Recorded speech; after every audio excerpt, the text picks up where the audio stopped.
দিনটা ছিল উল্টো রথ। সোজা রথে যায়নি তো কি হয়েছে, উল্টো রথে তো যেতেই হবে। তাই সন্ধেবেলায় হাজব্যান্ড আর মেয়েকে নিয়ে বেরিয়ে পড়লাম মেলা দেখতে। এসেই জগন্নাথ দেবকে নমস্কার করে পুজো দেওয়ার জন্য ডালা কিনে নিলাম। এর মধ্যে ছিল কলা, ধূপকাঠি, তুলসী পাতা আর ফুল। এই হচ্ছে আমাদের মহাপ্রভু, দেখেই তো মন ভরে যায়।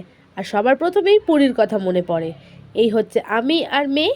এবার মেয়েকে নিয়ে বেরিয়ে পড়লাম মেলায় ঘোরার জন্য। আর মেলাতে এসেই মেয়ে প্রথমে চলে এসেছিল একটা স্টিকারের দোকানে। সেইখান থেকে কিনে পুরো মেলা ঘুরতে লাগলাম। আর মেলা মানেই তো আমরা জানি হরেক রকম দোকান। ঘুরতে ঘুরতে মেয়ের ইচ্ছে হলো ফুচকা খাওয়ার, তো এইখানে দাঁড়িয়ে ফুচকা খেয়ে নিল। ফুচকা টুচকা খেয়ে আমি আর মেয়ে আবারও বেরিয়ে পড়লাম মেলা ঘোরার জন্য। আর এখানে ছিল রাইড, তা দেখে একটু বায়না করলেও মানিয়ে নিয়েছি ওকে। এরপরে দোকান থেকে একটা ব্রেসলেট কিনে চলে এসেছিলাম বাড়িতে। বাইরে যেহেতু তেমন কিছু খাইনি, তাই বাড়িতে এসে আমাদের দুজনের জন্য